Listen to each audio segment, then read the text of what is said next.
Here's another one of my favorite scenes from BoJack that I think about all of the time. Diane telling Cuddly Whiskers, everyone was worried about you. You can't just disappear. You hurt a lot of people. And he's like, sometimes you have to take responsibility for your own happiness. It takes a long time to realize how truly miserable you are, and even longer to realize that it doesn't have to be that way. Diane's like, isn't this a little selfish? And he says, I don't know what to tell you. I'm happy. This means a lot to me as somebody who used to be a chronic people pleaser.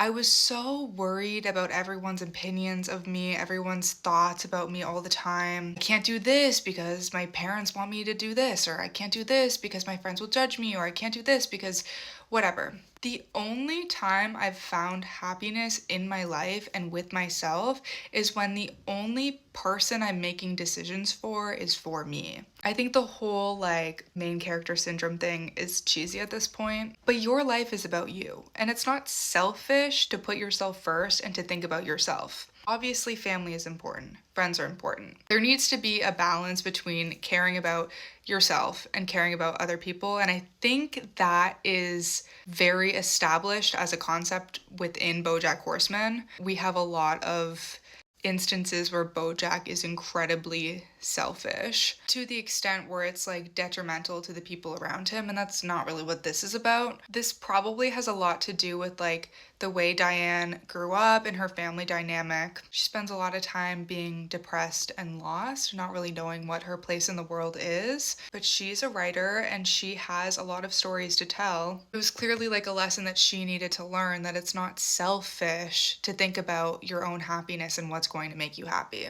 Really like giving myself the space to explore who I am as a person and what I can do to make myself happy, and just like allowing myself to be that version of me without worrying about people's opinions about my life. Like that has truly allowed me to flourish as the best version of myself. And I'm a lot less bitter, a lot less angry, a lot happier for that. So there's a lot to say for putting yourself first and not worrying about the people that you disappoint in the process. Not that anyone should be disappointed, but people are mean and judgmental, and just deciding that those people's opinions don't matter to me, even if they're people that I love and care about, that has been the greatest help for me overall.